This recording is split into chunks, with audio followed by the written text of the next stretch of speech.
स्वागत आप सभी का ब्रेकिंग न्यूज चैनल में एक बार फिर से। तो आइए जानते हैं देश दुनिया की तमाम बड़ी खबरों को।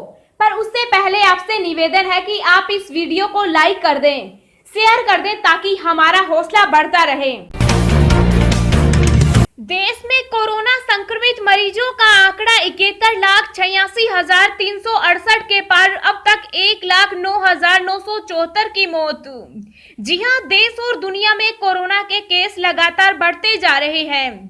ताजा आंकड़ों के मुताबिक देश में अब तक 71,86,368 संक्रमण के मामले सामने आ चुके और एक्टिव केस 8,55,903 हैं, जिसमें से अभी तक 1,09,974 लोग अपनी जान गंवा चुके। वहीं इसके बीच अच्छी खबर ये भी है कि अब तक 62,16,238 संक्रमित मरीज ठीक भी हो चुके। दुनिया भर में कोरोना वायरस की वजह से कुल 10,83,573 लोगों की जान जा चुकी, जबकि वायरस से संक्रमित लोगों की संख्या 3,78,56,109 हो गई।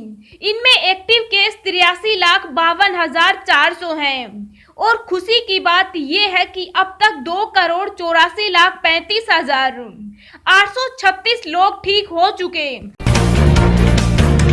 पीएम मोदी ने जारी किया 100 रुपए का सिक्का, जानिए क्यों है ये बेहद खास। जी हां, प्रधानमंत्री नरेंद्र मोदी ने आज एक वर्चुअल कार्यक्रम के जरिए 100 रुपए का स्मृति सिक्का जारी किया। पीएम मोदी द्वारा यह सिक्का विजयाराजे सिंधिया के सम्मान में जारी किया गया। विजयाराजे सिंधिया को ग्वालियर के राजमाता के रूप में जाना जाता है। 100 रुपए का यह सिक्का विजयाराजे सिंधिया के जन्म शताब्दी के मौके पर जारी किया गया। 100 रुपए के इस स्मृति सिक्के को वित्त मंत्रालय द्वारा तैयार किया गया है। पीएम की ओर से इस सिक्के के जारी किए जाने के अवसर पर परिवार के सदस्यों के साथ साथ देश के अन्य भागों से लोगों ने हिस्सा लिया। देखने में कैसा होगा 100 रुपए का यह सिक्का।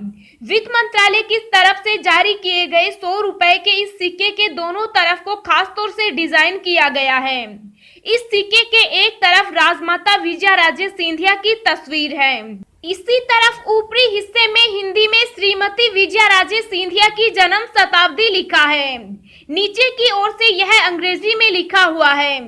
सिक्के के इसी तरफ उनके जन्म का साल 1919 को और जन्म शताब्दी 2019 लिखा हुआ है। इस सिक्के के दूसरी ओर हिंदी और अंग्रेजी में भारत लिखा हुआ है। सिक्के के दूसरी ओर ही अशोक स्तंभ का चिन्ह भी बना हुआ है। इसी ओर नीचे 100 रुपए लिखा हुआ है। दोस्तों, अगली खबर जानने से पहले आपसे एक रिक्वेस्ट है कि इस वीडियो को बनाने में मुझे बहुत ज्यादा मेहनत लगती है, तो इस मेहनत के लिए वीडियो को एक छोटा सा लाइक जरूर करें। स्कूल खोलने का रिस्क नहीं लेना चाहते राज्य, दिवाली बाद हो सकता है फैसला। जी हां, कोरोना महामारी का प्रकोप अभी भी भारत से कम नहीं हो रहा। पूरे देश में संक्रमण का खतरा लगातार फैल रहा है। ऐसे में सरकार की अनलॉक गाइडलाइन भी जारी है। केंद्र सरकार ने राज्यों पर फैसला छोड़ते हुए 15 अक्टूबर से स्कूल खोलने का आदेश जारी कर दिया है, लेकिन अभी कई राज्य स्कूल खोलने का रिस्क लेने को तैयार नहीं। कोरोना महामारी के कारण देश भर में स्कूल, कॉलेज, विश्वविद्यालय 16 मार्च से ही बंद चल रहे हैं। अब केंद्र सरकार ने 15 अक्टूबर से इन्हें क्रमिक तरीके से पुनः खोलने की मंजूरी दे दी है, लेकिन लगभग सभी राज्य इस महीने स्कूल खोलने के मूड में नहीं दिख रहे। पश्चिम बंगाल, महाराष्ट्र, गुजरात समेत कई राज्य तो दीपावली के बाद ही इस बारे में सोचना चाहते हैं। दीपावली इस साल 14 नवंबर की है। केंद्र की ओर से जारी दिशा निर्देशों में शिक्षण संस्थानों को पुनः खोलने का अंतिम निर्णय राज्यों और केंद्र शासित प्रदेशों पर छोड़ा गया।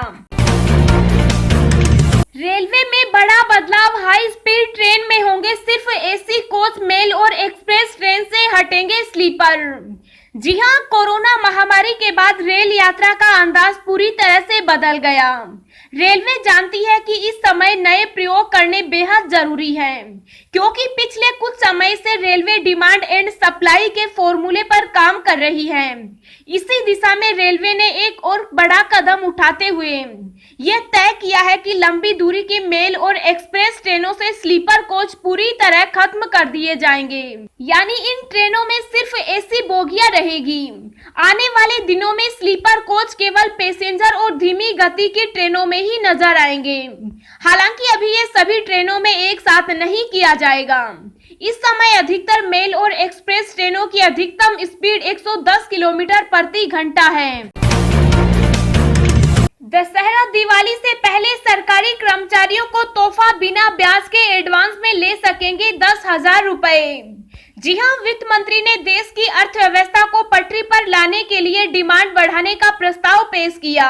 वित्त मंत्री ने प्रेस कॉन्फ्रेंस में बताया कि सरकार ने कर्मचारियों के लिए स्पेशल फेस्टिवल एडवांस स्कीम की शुरुआत की है। इसके जरिए कर्मचारी एडवांस में 10,000 रुपए ले सकेंगे। आपको बता दें कि कोविड-19 का अर्थव्यवस्था पर असर देखते हुए वित्त मंत्री निर्मला सीतारमण ने स्पेशल एलटीसी केस स्कीम का भी ऐलान किया। इसका फायदा केंद्र सरकार के कर्मचारियों को मिलेगा। इस स्कीम में एलटीए के बदले कर्मचारियों को केया वाउचर मिलेगा। हालांकि इसका इस्तेमाल 31 मार्च 2021 के पहले करना होगा। कौन कौन उठा सकता है स्पेशल फेस्टिवल एडवांस स्कीम का फायदा? वित्त मंत्री ने बताया कि सभी केंद्रीय कर्मचारी इस स्कीम का फायदा उठा सकते हैं। उन्होंने कहा कि राज्य सरकार के कर्मचारी भी इसका फायदा उठा सकते हैं, लेकिन राज्य सरकार को ये प्रस्ताव मानने होंगे। कैसे मिलेगा पैसा? वित्त मंत्री ने बताया कि इस स्कीम का फायदा उठाने के लिए कर्मचारियों को रुपए प्रीपेड कार्ड मिलेगा। यह पहले से रिचार्ज होगा। इसमें 10,000 रुपए मिलेंगे। साथ ही इस पर लगने वाले सभी बैंक चार्जेस पे भी सरकार वहन करेगी। कैसे चुकाने होंगे पैसे? एडवांस में ली गई रकम को कर्मचारी 10 महीने में चुका सकते हैं, यानी 1,000 रुपए महीने की किस्त चुकानी होगी। मोदी के लिए लोगों का भविष्य क्यों गिरवी रख रहे हैं मुख्यमंत्री राहुल गांधी? जी हां, कांग्रेस नेता राहुल गांधी ने सोमवार को वस्तु एवं सेवा कर परिषद की बैठक से पहले प्रधानमंत्री नरेंद्र मोदी पर तीखा हमला कर केंद्र की तरफ से राज्यों को दिए जाने वाले जीएसटी राजस्व के मुद्दे पर मुख्यमंत्रियों से सवाल किया है कि वह मोदी के लिए लोगों के भविष्य को क्यों गिरवी रख रहे हैं। कांग्रेस के पूर्व अध्यक्ष ने आरोप लगाया कि पहले केंद्र सरकार ने जीएसटी लागू होने के बाद राज्यों को राजस्व नुकसान की भरपाई का वादा किया था, लेकिन जब प्रधानमंत्री मोदी और कोरोना महामारी की वजह से अर्थव्यवस्था ठप हो गई तो अब केंद्र अपने वादे से पीछे हट रहा है। बैंक नोट फोन स्क्रीन पर 28 दिनों तक जीवित रह सकता है, कोरोना वायरस वैज्ञानिकों का दावा। जी हां, शोधकर्ताओं ने बड़ा खुलासा किया। उनका कहना है कि बैंक नोट फोन की स्क्रीन पर 28 दिनों तक कोरोना वायरस जिंदा रह सकता है। ऑस्ट्रेलिया की नेशनल साइंस एजेंसी के शोध में सनसनीखेज दावा किया गया। कोरोना वायरस के हवाले से सनसनीखेज खुलासा। CSIRO के रोग की तैयारी केंद्र के शोधकर्ताओं ने 3 अलग अलग तापमान पर अंधेरे में कोरोना वायरस के जीवित रहने का परीक्षण किया, जिसे पता चला है कि तापमान के ज्यादा गर्म होने की स्थिति में कोरोना वायरस के जीवित रहने की दर कम हो गई। वैज्ञानिकों ने पाया कि 20 डिग्री सेल्सियस के तापमान पर कोरोना वायरस चिकनी सतह जैसे फोन की स्क्रीन पर बहुत ज्यादा मजबूत हो गया।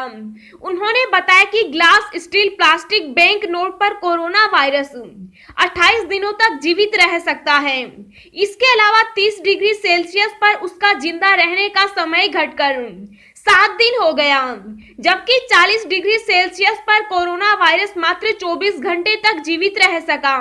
शोधकर्ताओं का कहना है कि छेद वाली सतह जैसे कॉटन पर कोरोना वायरस सबसे कम तापमान पर 14 दिनों तक जिंदा रह सकता है, जबकि सबसे ज्यादा तापमान पर 16 घंटे तक जीवित रह सकता है। Australian centre for disease preparedness के निदेशक ट्रेवियर ने कहा, शोध के दौरान अलग अलग सामग्री पर टेस्ट से पहले वायरस के ड्राइंग सैंपल को शामिल किया गया। इस दौरान अति संवेदनशील प्रणाली का इस्तेमाल करते हुए पाया गया कि जीवित वायरस के अंश कोशिका संवर्धन को संक्रमित करने में सक्षम है। अब हम आपको अगले 24 घंटों के संभावित मौसम पूर्वानुमान के बारे में बता रहे हैं। अगले 24 घंटों के दौरान बंगाल की खाड़ी पर बने डीप डिप्रेशन के आंध्र प्रदेश के तटीय भागों को 13 अक्टूबर की सुबह पार करने की उम्मीद है। इसके प्रभाव से अगले 24 घंटों के दौरान आंध्र प्रदेश और तेलंगाना में भारी से अति भारी बारिश हो सकती है। आंध्र प्रदेश, ओडिशा और तमिलनाडु के तटों के पास समुद्र में हलचल काफी बढ़ गई है। साथ ही तटों के करीब 40 से 50 किलोमीटर प्रति घंटे की रफ्तार से हवाएं चल रही है। तटीय उड़ीसा, मराठवाड़ के कुछ हिस्सों में, अंडमान व निकोबार द्वीप समूह के उत्तरी भागों, तटीय कर्नाटक और केरल में मध्यम से भारी बारिश की उम्मीद है। मध्य महाराष्ट्र, दक्षिणी मध्य प्रदेश, दक्षिणी छत्तीसगढ़, दक्षिणी आंतरिक ओडिशा, आंतरिक कर्नाटक, रायलसीमा के कुछ हिस्सों और तमिलनाडु में कुछ स्थानों पर हल्की से मध्यम बारिश हो सकती है। उत्तर पश्चिम भारत और पश्चिमी हिमालय के साथ साथ पूर्वी तथा पूर्वोत्तर भारत के अधिकांश हिस्सों में मौसम शुष्क बना रहेगा।